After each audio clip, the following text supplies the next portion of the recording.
Hey you guys, it's me Gemstone at tarotfreehealing.com. I hope you guys are doing really well. This is not a reading video. It's a different kind of video, but it does fit into what I kind of generally discuss on here. I say that because when I first started my channel, it was very much about all different topics to do with spirituality and kind of like self-development as well. And then I also used to do the tarot videos. And a video that I made up quite a while back, probably like over a year ago, came to my attention because in more recent months people just started commenting on it, and I thought that was a bit interesting because it's been around for all this time and I didn't expect people to still be like even commenting on the video. But I don't know if it had something to do with like the YouTube search or something like that.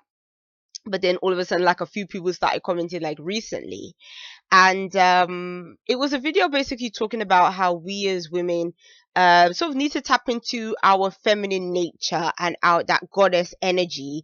And I discussing the video, and I'll put a link for the video in the description box. And I in the video I talk about how I kind of use decks. Like, that's, you guys know, like, I'm a tarot person. I love oracle decks. I love tarot decks, all the Norman decks, wherever they are. So that's how I kind of use decks to help me in that way when I feel out of sorts, when I kind of feel either like not empowered as a woman, as a female, or kind of feeling out of tune. um with my more feminine nature, I kind of tend to gravitate towards my Isis Oracle deck. And I just feel like every time I do readings with that deck, or I do readings with it for women, because when I do the healing readings for female, I'll usually take some cards from that deck. I just always feel like it just adds something to the reading that really brings you back to that essence and that nature of feminine power, feminine goddess energy that we can all sort of tap into and embrace. And embracing that energy isn't just a woman thing, because everything has to be in balance. Men have feminine qualities as well. It's the balance situation. So we can't just, even as women, we still have to also embrace sort of the masculine energy as well. And I also have a deck for that, which is why I bought the Gods and Titans deck, which is more like a male dominated deck. And I do usually, if I have do a healing reading for a man, I usually do pick cards from that deck. And I find it's good in the same way that Isis one is. And so yeah, and how this video, how that video ties into what I'm going to be talking about is that I watched a film a couple days ago, and it was called Surviving Compton. And so some of you guys may have heard about it because quite a few people are talking about it, because it is about Dr. Dre and Michelle's relationship from years ago when she was a part of Ruthless Records. Is it Ruthless or Reckless, one of them ones? Records. And she, how she started her career. Dr. Dre was kind of, helping her in terms of her career and all that kind of stuff. But then it's like her career kind of it didn't falter. It just kind of took a big break because of the fact that she had a child with Dr. Dre and stuff. But basically the movie is about the abuse that she suffered, really, at the hands of Dr. Dre.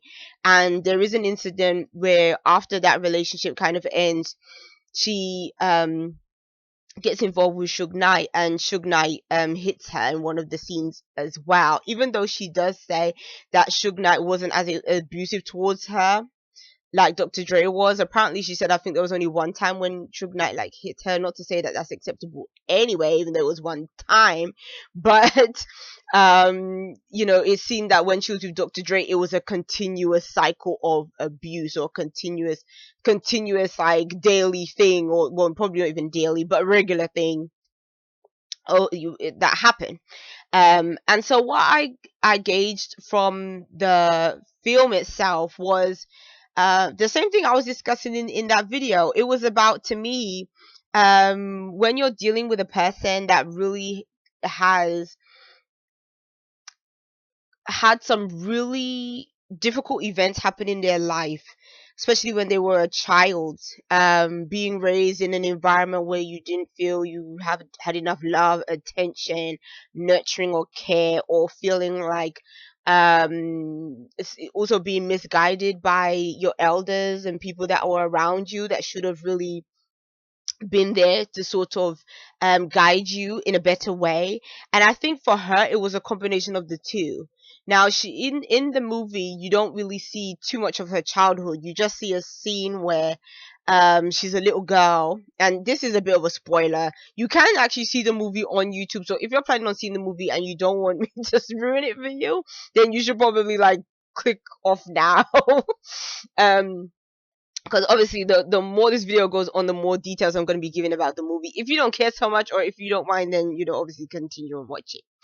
But in the very beginning you see a scene where like she's walking with her grandma and they pass a house, and a man and a woman is outside, and the man hits the woman in the face, and she says to the grandma, I would never be with a man that would treat me like that, kind of thing. I would never stay with a man that would treat me like that.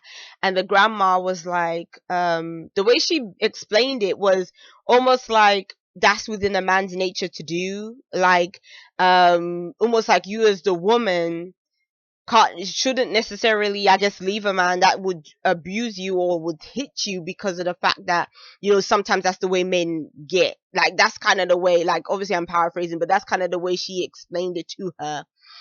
And from the time I watched that, I was like, oh my gosh, like that, that's like the worst advice I've ever heard to give a young child witnessing something like that. And it is kind of it does kind of show like later on down the line, and it makes you think, it seemed the advice that she received did have something to do with why she was so, I guess, willing to be with people that obviously didn't treat her very well in her life.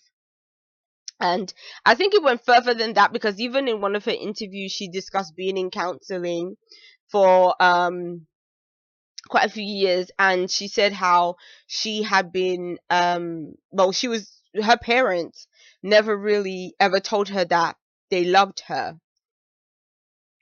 And she never said that there was more to the situation. She never really discussed too much more about her parents, but clearly there were some issues from very early on in the family dynamic that meant that she clearly didn't have very high self-esteem or very high self-worth, and didn't really know what love was in terms of how a loving relationship should be, or possibly even how a loving relationship really looks like. And clearly that was very damaging for her, and really skewed her perspective in terms of what is acceptable in a relationship, what is acceptable behavior or acceptable treatment.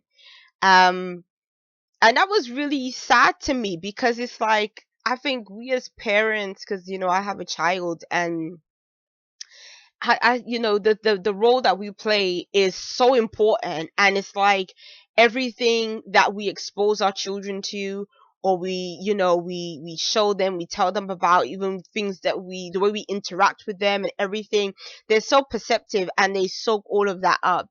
And it's almost like the one thing that you either give them or don't give them or whatever can have such a major impact on the way they grow, their perspective on things.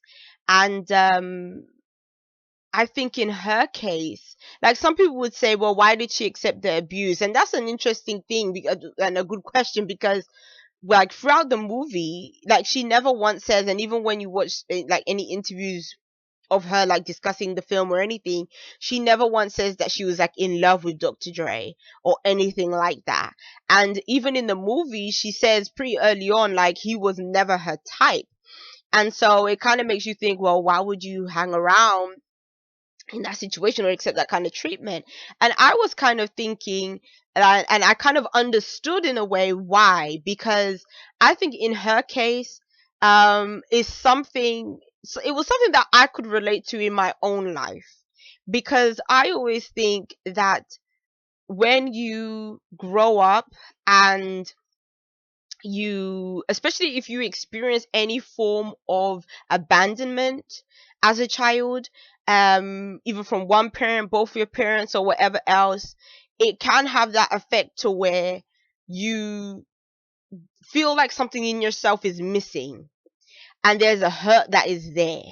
And because of the hurt, because of what is missing, you don't always make the best decisions later on. Like, you don't make the best decisions when it comes to love, because of the fact that, for one, you're either looking for somebody that is going to fill the void that is within you, which will never be filled by somebody else, because that is your own pain, and only you can heal your own pain. Someone else can't do that for you. Even if that person truly loves you, they can't do that for you. And so, even if you have that person there, there is always going to be that little bit of friction, or a little bit of an issue, because of the fact that you're still dealing with a situation where you are not whole in that way.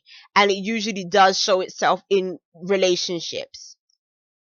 And it can go to where you can either be quite almost like a bit needy, where maybe you want to have people always around you, you want to have someone around you to always sort of validate you, or again, to show you that love or show you that affection.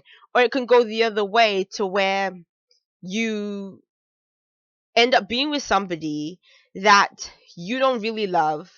You know, they kind of don't really love you, but you're there in that situation because you don't know almost that feeling of love. You don't know what that should really feel like, what that should really be like, you know?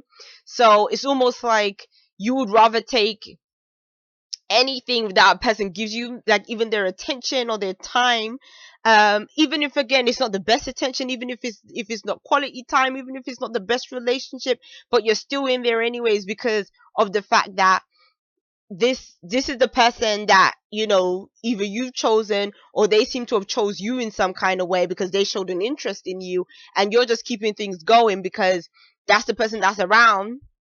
But still, there's nothing really holding it together on an emotional level. It's just kind of convenient for the two of you. And again, that relationship turns out to be very turbulent, because it's not really based on the foundations of what really makes a good relationship in the first place. And then you start to find that, after a while, things start to gradually fall apart, and it just, because, there wasn't anything there. So, and I think for her, that's what it was. I think that it was more, that the latter, like, it was more the fact of her, um, again, finding Dr. Dre. Dr. Dre showed an interest. They decided to be together. I think also the thing that played a part for her was that she, um, also because she was starting a career for herself. And I believe that a part of her would have been like, well, you know what? He is helping my career.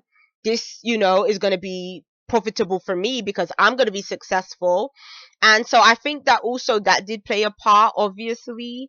And I think it definitely played a part with her being with Suge Knight, which, not in a bad way, but you can kind of see that she was the kind of person that kind of did associate abuse with love in a way, which is really weird to say, because most people would be like, well, why would you associate like the two? How do they come together in any kind of way? But I think she actually did, because, or even if she didn't confuse it with love, she thought that that was a relationship that was okay for her to be in. And to me, it's like, from the time of hearing Suge Knight's reputation, which, when she was with Dr. Dre, she was very aware of who Suge Knight was, his reputation, and everything else. And even in the beginning of the movie, like when she was with Dre, she didn't like Suge Knight in the very beginning, and again, for those same reasons, because of his reputation. And then it's like, over time, she kind of started seeing, oh, that he's kind of okay and stuff like that. And then that's when she decided to kind of be in a relationship with him. But she was like his side chick. She wasn't, because he was married at the time. And then there was this whole like messy part where it's like, they get married, she believes she's married, but it's like a false marriage, which is like so crazy.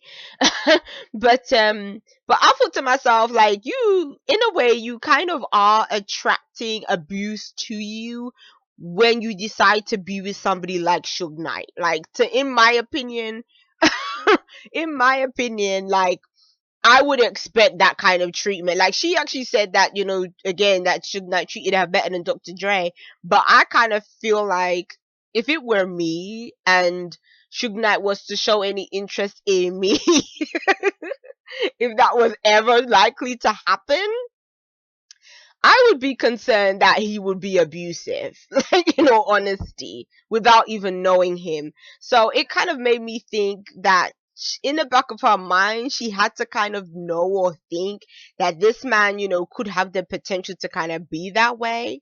Um, you know, so yeah, but it is a good film, and I'll have to say, like, the actors and everything in it were really good. I think the only person I was a little bit like about was the guy that played Tupac. I was a bit like uncertain, but then it wasn't bad because he wasn't in the movie like that much. But I think everybody else did a really great job in the film, especially the girl that does play like Michelle. Like, she did really, really, really good. But I think, again, like, the whole point of the film and everything that came out of it, I can definitely understand why Dr. Dre really didn't want this film to come out, because it really shows him in a really bad light. So, um, but at the same time, I think, bringing this whole thing back to the goddess video I made and everything else, I think that's the reason why it's so important for us as women to do the work on ourselves. Like, I think if you don't learn anything from that film, like, that's what you should gain from it. That is so important for us to do the work on ourselves, because in all honesty, our parents brought us into this world. Our parents, none of our parents were perfect. Even if they, they did, a lot of them did the best they could. Some of them didn't even do the best that they could. And that's sad, but at the same time, it's like, when we come into this world, we do come in as individuals. And I feel like all our parents are really here to do is to really be the vessel to bring us here. And therefore, once we're here, we kind of have to do what we can, make the best of us, whatever situation we're in. And again, we have to do the healing work that we need for ourselves. And I think for her, if that healing work came so much earlier, she probably wouldn't have gotten into those relationships and all that kind of stuff. But the good thing is, at least thereafter, she was able to do that work and to really help herself in that way. And you can tell, when you see her in interviews and stuff, you can tell that she has come a long way and she has learned a lot from that experience. And sometimes, we learn things in our own time. So it's good that she was able to learn that at some point and really come into her own as a woman, and be able to be strong and move forward, and that whole bit. But I think it's just a shame that she had to go through all that stuff in the first place, like, to literally be beaten down, have black eyes, and all this kind of stuff. Like, that's just, it's crazy. It's so, so, so crazy. So yes, peace and many blessings to you guys. I'll be seeing you. Bye.